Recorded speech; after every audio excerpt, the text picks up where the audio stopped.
Hi, and welcome to Creepy Crime Story, where the darkest truths aren't imagined. They're real.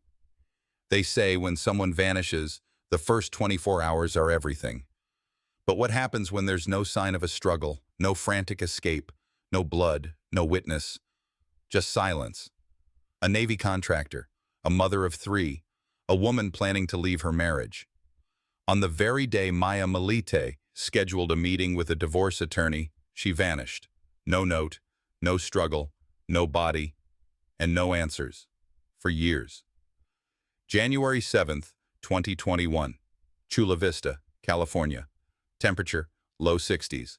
Clear skies. Maya May Melite was supposed to join her family later that weekend for a planned birthday celebration for one of her daughters. She never arrived. At first glance, nothing seemed out of place. Her black Jeep was parked in the driveway. Her phone was on silent in the bedroom, her ID, credit cards, and keys all untouched. Even the dog remained inside the house, unfed, no broken windows. No open doors, no signs of a break-in. It didn't take long before concern gave way to something deeper. Maya hadn't answered any calls or texts since the previous evening. Her sister Maricris, living nearby in San Diego County, tried to stay calm. But after multiple missed calls, unanswered texts, and no updates on social media, which Maya typically used to share even the smallest family moments, she and her husband Richard made the 15-minute drive to Maya's house. They entered with hesitation. Maya's children were with their father, Larry Milletti. He told them she needed some space, that she had been under stress and might have gone somewhere to clear her head, but he hadn't called anyone, not even 911. That silence was the first flag. Maya was known as reliable, dependable. She was a civilian contractor for the Navy, working in quality control and materials planning. She didn't miss meetings. She didn't ghost her kids. She didn't vanish. But now she was gone. When Chula Vista police were contacted, the initial reaction was procedural. No foul play suspected, no forced entry. She's an adult. Maybe she left voluntarily. That's what the first report noted. Voluntary adult missing, no known threats. But the people closest to Maya knew better. She had just celebrated the new year. She had 3 kids under 12. She had just scheduled her first meeting with a divorce attorney. And she had no reason, none, to disappear without telling someone. Over the next 48 hours, family members grew more desperate. They returned to Maya's house, walking through each room with more scrutiny. No suitcases were missing, no signs of packing. Her passport was still there. All vehicles accounted for. The only thing missing was her. Larry's behavior, meanwhile, raised quiet questions. According to Maricris and Richard, he stayed mostly calm. Too calm. He wasn't organizing search parties. He wasn't calling her friends. When they asked if she might have left with someone, Larry reportedly shrugged and said, "She probably just needed a break." Police followed protocol. They began canvassing neighbors, checking for security cameras. Some homes had doorbell cams, but footage was oddly incomplete. The camera closest to the Millet residence, belonging to a neighbor across the street, hadn't recorded anything between 7 p.m. and midnight. The file was corrupted. The cause? Unclear. Investigators interviewed the children. At their age, they didn't notice anything unusual. Mommy wasn't home in the morning. Daddy said she was working. Police entered the Melite home with consent. They took preliminary photographs. There were no obvious forensic red flags, no stains, no missing floorboards, no disturbed furniture. The house was unnervingly normal.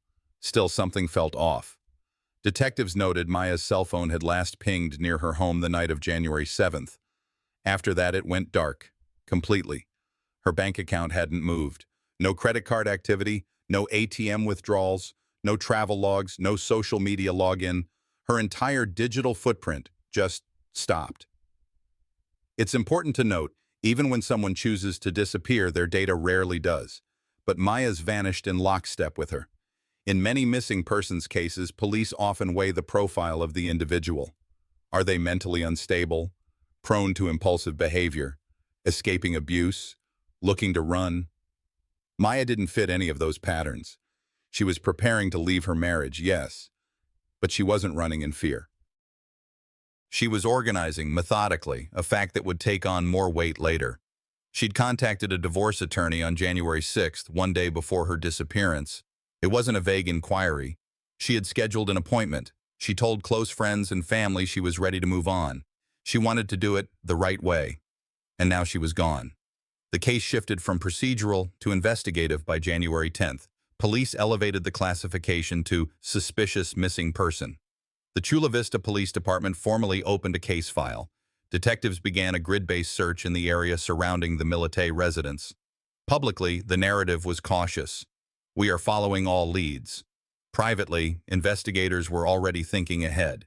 When you have no scene, no blood, no body, but a timeline that ends too cleanly, you don't wait for a smoking gun. You build the timeline, one digital fragment at a time.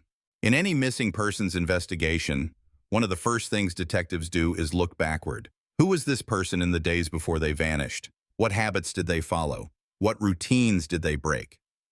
For Maya Milite, the pattern leading up to January 7, 2021, painted a picture that was calm on the surface, but shifting beneath. The Chula Vista Police Department, now actively treating Maya's case as suspicious, began constructing a forensic profile focused on digital behavior, financial activity, and known interpersonal dynamics. Since there was no physical evidence of abduction or violence in the home, and no eyewitness testimony placing her outside the property, the emphasis turned to what Maya had done before she vanished, and what she had tried to change. Investigators reviewed Maya's communications from December 2020 through January 2021. She had been texting multiple friends, some in casual conversation, others in more serious tones.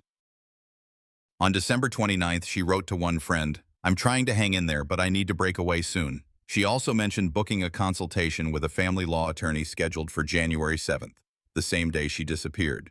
Phone records confirmed the call to the law office had been made the previous morning. Maya was planning a formal separation. The consultation was not impulsive. She had researched attorneys, reviewed pricing, and requested documents to prepare. This wasn't a woman who was unsure. It was a woman executing a plan. Bank records and credit card transactions matched the profile of someone with clear intentions. Maya had not withdrawn large sums of money or made any purchases indicating travel or escape. Instead, the records showed everyday items, school supplies for her children, groceries, and one small purchase, a planner. The timeline suggested she was organizing her next phase, not fleeing her current one. But the deeper investigators looked, the more they found something else: control. Not from Maya, from her husband. Search warrants were issued in mid-January to obtain Maya and Larry's email and iCloud data. While Maya's digital footprint had gone dark on January 7th, Larry's remained active and raised new questions. Multiple emails were recovered, dating back months, addressed to various self-described energy workers, spellcasters, and psychic consultants. The content was disturbing. Larry had written repeatedly, asking for help keeping Maya home, or removing third parties from her thoughts. In one message from December 2020, he wrote, "I need her to see clearly. I need her to realize I'm the only one who can help her. If that means breaking her spirit, do it." These messages weren't encrypted. They weren't anonymous. They were sent from a personal Gmail account, directly traceable to Larry's device. They weren't enough to prove intent to harm, but they suggested growing desperation and preoccupation. From an evidentiary standpoint, these communications became an early marker of motive and state of mind. The FBI, brought in for digital forensic support, confirmed metadata on several of the spellcasting emails showed timestamps in the early morning hours, between 2 o'clock and 4 o'clock a.m. That detail mattered. People up late into the night are either restless or planning. Digital behavior wasn't the only forensic trail. Law enforcement began examining the couple's shared accounts. Surveillance software on the family home computer suggested that Larry had used screen mirroring to monitor Maya's phone. IT analysts recovered session logs indicating remote logins into her iCloud. These attempts increased after she had requested legal separation. Investigators also found a document titled Asset Protection Plan.SLSX, created on Larry's drive in late December. It included tabs outlining hypothetical custody scenarios, shared asset splits, and a timeline labeled Mitigation Options. While the document alone was not criminal, It added another layer to the case profile. Pre-divorce planning by someone with a clear interest in control. Meanwhile, the forensic team returned to the physical space. This time, they brought luminol. The results were inconclusive. No active blood traces were found, no cleanup residue, no signs of a recent violent act. But that, too, was information. The data aligned too cleanly, one investigator noted in the case log. Sometimes that's the problem. By February 2021, detectives had begun cross-referencing all GPS data associated with both Larry and Maya's phones. Maya's last confirmed phone ping was within her home cell tower around 8:15 p.m. on January 7th. After that, silence. Larry's phone showed standard movement. Home in the evening, still at home the following morning. But a forensic anomaly stood out. Between 1:30 and 3:15 a.m., there was a location blackout in the data. No signal loss, no tower change, just a GPS silence, completely flatlined. Then, a normal signal returned.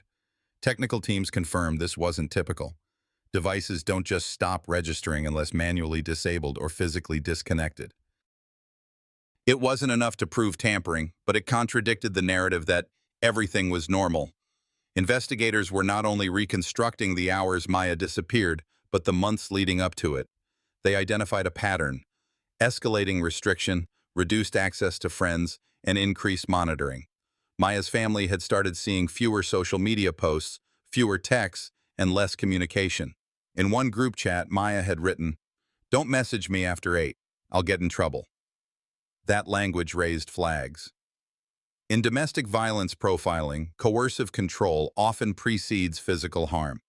And while Maya had never reported abuse, multiple friends and relatives said she had expressed concern that things were getting too tense at home. She wasn't afraid, they said.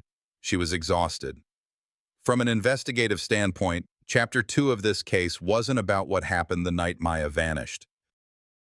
It was about everything she did in the weeks leading up to it, and everything someone else may have tried to stop.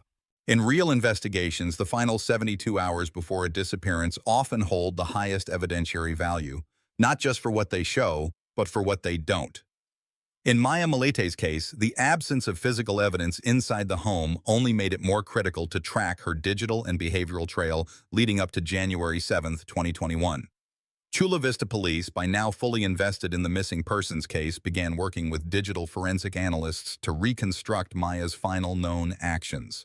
That included phone metadata, GPS logs, app behavior, and cloud backup syncs, many of which had been preserved before her phone went offline. The first definitive data point was a mobile call placed to a divorce attorney on January 6th at approximately 1:24 p.m. The consultation had been confirmed via calendar entry and email reply. Maya didn't just inquire, she scheduled. That call was the last known proactive digital action linked to her own device. On January 5th and 6th, Maya exchanged messages with a close friend, expressing frustration but clarity. "It's not working," she wrote, referring to her marriage. "I'm done waiting." The texts were later recovered through subpoenaed records and confirmed by the recipient. Nothing in those final days suggested fear. She wasn't hiding, evading, or acting erratically. She was organizing, coordinating childcare, work responsibilities, and the legal groundwork for separation. From a profiling standpoint, that level of control was relevant. People planning to disappear don't call attorneys. Investigators also reviewed security footage from homes on the same block. Unfortunately, many households did not have active recording systems. The few that did provided limited angles and, in some cases, overwritten data. Still, one neighboring house yielded a narrow view of the Malete driveway. Footage from the early evening of January 7th showed Maya's black Jeep parked. At no point in the hours following was the vehicle seen leaving. More significantly, the vehicle's onboard GPS system showed no ignition data beyond January 6th. Forensic teams verified this through the vehicle's data module. The last confirmed ignition event occurred at 4:41 p.m. on January 6th, roughly 24 hours before Maya was reported missing. At this point, digital investigators turned their focus to router data from the Milite home. The Wi-Fi activity log indicated Maya's phone was connected to the network until approximately 8:15 p.m. on January 7th. At that time, the device disconnected abruptly, mid-session. Not a gradual loss of signal, not a battery shutdown, an immediate and permanent drop. This event aligned precisely with the final outgoing signal from Maya's cell phone. From that moment forward, the device never reconnected to a network, nor did it emit any pings or background activity detectable by tower triangulation. Analysts determined the phone had either been powered off or destroyed. Parallel to the digital timeline, police were attempting to narrow the physical one. They interviewed a neighbor who, on the evening of January 7th, claimed to hear raised voices at approximately 8:30 p.m. The report was non-specific, no words heard, no visual confirmation, but the time window matched the phone's last activity. No sounds of violence, no shouts for help, just loud, agitated tones, followed by silence. Investigators did not act on this as a standalone event. However, when paired with the digital blackout and the vehicle inactivity, it added to a mounting timeline gap that couldn't be explained by voluntary absence. The children were present in the home that night, all under age 11. Interviews were conducted carefully, with forensic interview specialists. None of them recalled seeing their mother the next morning.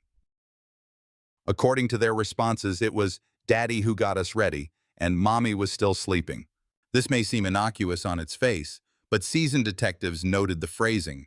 Young children often reflect the last version of events they're told, and in cases of domestic disappearance, this kind of response is common, because it's been rehearsed. Still, there was no direct evidence pointing to a crime, no signs of a struggle, no bodily fluids, no missing person sighting, no body. Yet, at this stage, law enforcement asked a key question. How does a mother of 3 vanish from a suburban home on a school night without taking her car, wallet, or keys, and no one notices? There was only one answer that made sense. Someone knew she was never going to leave the house alive. But proving that required more than suspicion. It required sequencing. Investigators expanded their timeline window beyond the evening of January 7th. They reviewed utility usage in the home, water, gas, and electricity, to track any irregularities. The only anomaly was a 38-minute spike in water flow between 2:00 and 2:40 a.m. on January 8th. The spike was not associated with dishwasher or shower cycles based on water pressure patterns. Analysts flagged this for potential significance. They also obtained cell phone data from Maya's husband, Larry. His phone was active throughout the evening of January 7th, including multiple YouTube searches and social media logins.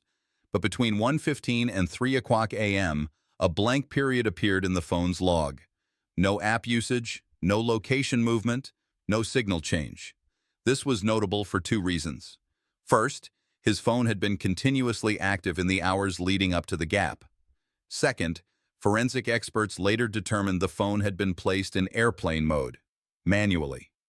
That setting effectively cuts off the device from transmitting or receiving data.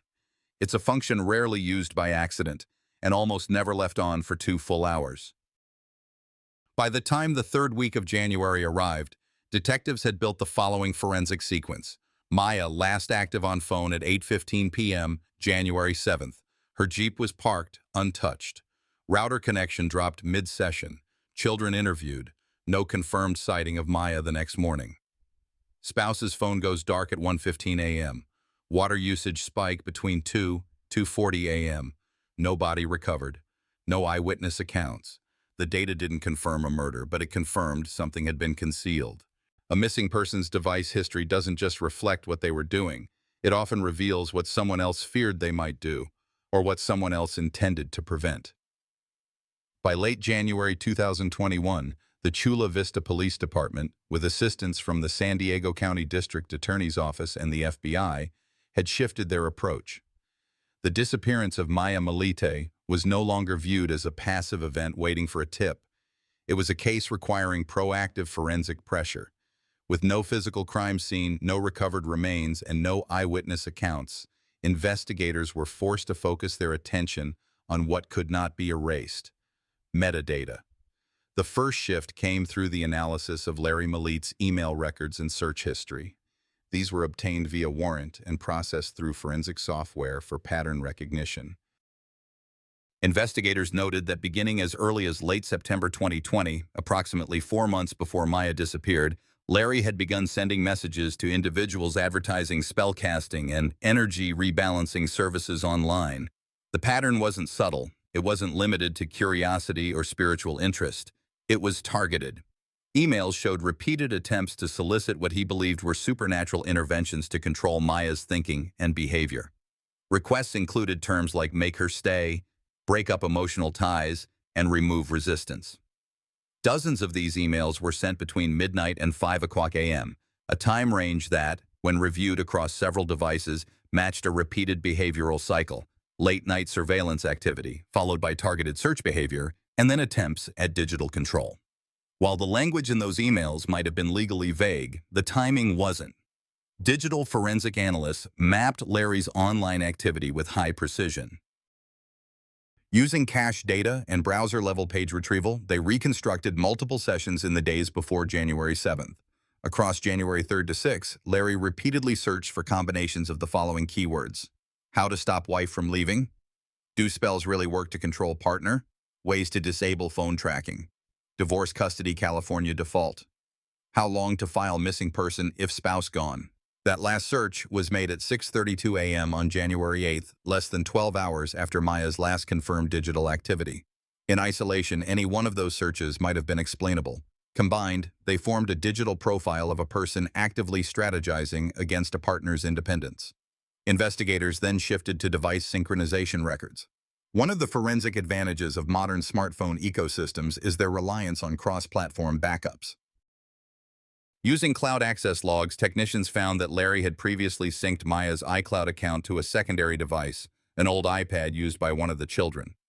This sync had occurred in late December without Maya's authorization. While that access was later revoked, analysts were able to retrieve partial data still resident on the device at the time of confiscation. What emerged was troubling. Maya's calendar events, private notes, and portions of her message threads had been mirrored. Evidence suggested that Larry had been reading Maya's private communications, including her conversation with a divorce attorney, before she even mentioned her plans at home. This wasn't digital curiosity, it was preemptive control. The search history didn't stop there. Investigators noted that on the evening of January 7th, the same night Maya disappeared, Larry's device accessed multiple YouTube videos with titles related to how to cleanse energy after betrayal, binding rituals, and how to spiritually protect your home from negative intentions. These were accessed between 7 o'clock and 9 o'clock p.m. What caught forensic analysts' attention wasn't the content itself, it was what was missing after it. Following 9 o'clock p.m., all browser activity ceased for over 6 hours. That gap overlapped with the same period when Maya's phone disconnected from Wi-Fi, her location tracking ceased, and utility usage within the home spiked. It was now clear to investigators that while no blood had been found, the digital landscape was saturated with intent. And when you lack a body, intention becomes critical. Prosecutors began building a timeline where action, real world or otherwise, followed an unmistakable digital escalation. Beyond the analytics, however, the case began stirring a deeper community conversation. Maya's family, particularly her sister Maricris, had gone public by this point. Press conferences were held, flyers distributed, billboards posted across San Diego County. Their message was clear. Maya didn't just vanish, she was being silenced. And in that silence, investigators were hearing the loudest signals through search engines, logins, and electronic timestamps. Every time someone looks something up online, it leaves a trace. Every search typed, every result clicked, every pause and deletion becomes a matter of record. That trail can't speak, but it doesn't need to. The timing, the content, and the pattern, together, they speak with clarity. There was no confession, no scene, no admission, but there was behavior, and behavior can be prosecuted. By February 2021, Maya Malit had been missing for over a month. No body, no crime scene, no clear witness. But in the absence of physical evidence, investigators turned toward what couldn't be erased so easily: digital footprints, device history, and data trails. In cases where a victim vanishes without a trace, it's often what remains online that tells the louder story. The first significant development in this phase came from Maya's own phone. Her device went dark the evening of January 7th, around 8:15 p.m. No calls, no texts, and no data movement from that point onward. Investigators noted that the abrupt cutoff was inconsistent with Maya's usual habits. According to her sisters and friends, she was highly active in group chats and consistently responsive to family texts. Her sudden silence was not voluntary, it was final. Her phone's last known ping came from within the Malit residence in Chula Vista. No signal ever left the perimeter. It didn't travel. It didn't turn back on. That data point would later form a core component of the prosecution's theory that Maya never left the house alive. At the same time, Larry Malit's digital footprint revealed a troubling narrative. Investigators obtained a warrant for Larry's electronic devices, including his iCloud data and backup files. In the weeks leading up to Maya's disappearance, he had been actively searching for date rape drugs, plant you can't trace, and how to make someone fall out of love with you. One entry from December 2020 was especially disturbing. Can Hex make her stay? The Milites were known to have marital problems. Maya had reportedly been exploring divorce, even reaching out to a lawyer just days before she disappeared. The couple had arguments documented in texts and voice recordings, many centered around Larry's controlling behavior and alleged use of spiritual manipulation, such as paying for spells and hiring witch doctors to keep Maya from leaving him. Investigators found multiple payments made to online practitioners specializing in marriage binding and love rituals. While unusual, these purchases weren't illegal, but in the context of a missing person case, they signaled intent and obsession. One of Larry's search histories showed a query for how long to get rid of a body. Another flagged item was an article about decomposition rates in various environments. These weren't idle curiosities, they were time-stamped around the evening Maya vanished. The convergence of this data with her last known location created what investigators referred to as a circumstantial net. Tight, coordinated, and potentially damning. Detectives also retrieved surveillance footage from surrounding homes. Though the Malit home didn't have external security cameras, a neighbor's doorbell cam picked up 8 loud bangs around 10 p.m. on January 7th. While not clearly identifiable as gunshots, an audio analysis expert would later categorize the sounds as consistent with a small-caliber firearm discharged in quick succession. No emergency call was made that night, no report of gunfire was filed, but the timing aligned with the last signal from Maya's phone and the data deletions that followed. A forensic examination of Larry's Lexus GX 460 showed signs of a deep interior cleaning. Carpet fibers tested positive for traces of blood, though not in quantities sufficient for immediate DNA identification. Prosecutors would later argue that the blood evidence was degraded but indicative of post-crime sanitization. By mid-March, police served a search warrant on the Malit residence, this time with expanded scope. During that search, authorities seized over a dozen firearms from Larry's possession, some of which were unregistered or assembled using illegal parts. He would later face separate weapons charges. But the central question remained: where was Maya? As pressure mounted, Larry refused to cooperate further. He declined a polygraph test. He stopped communicating with law enforcement. When the children were interviewed, gently with the oversight of child welfare officials, they mentioned seeing their parents argue the night before their mother went on a trip. No trip was ever planned. No bags were packed. Her car, keys, and ID remained untouched. Larry's legal team, when contacted for statements, emphasized the lack of a body and called the case speculative. But law enforcement was steadily building a timeline, not with eyewitnesses, but with technology, data, silence, and the irreversible trail left by panic, search engines, and poor decisions. There was no single breakthrough, no body in the woods, no damning confession. But as one retired FBI profiler noted, the absence of evidence is not the absence of a crime.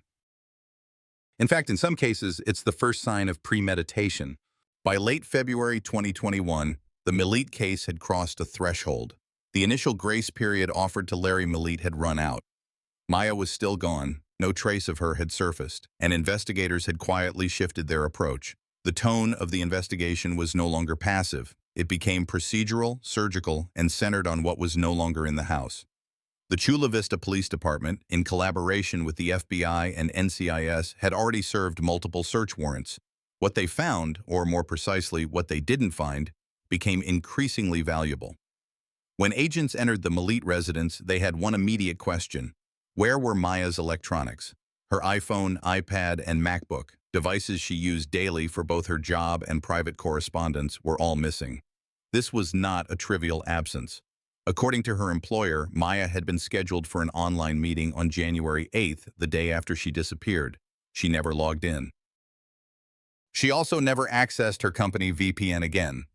These facts narrowed the disappearance window and supported the growing assumption that Maya didn't simply walk away. Agents documented the tech void meticulously.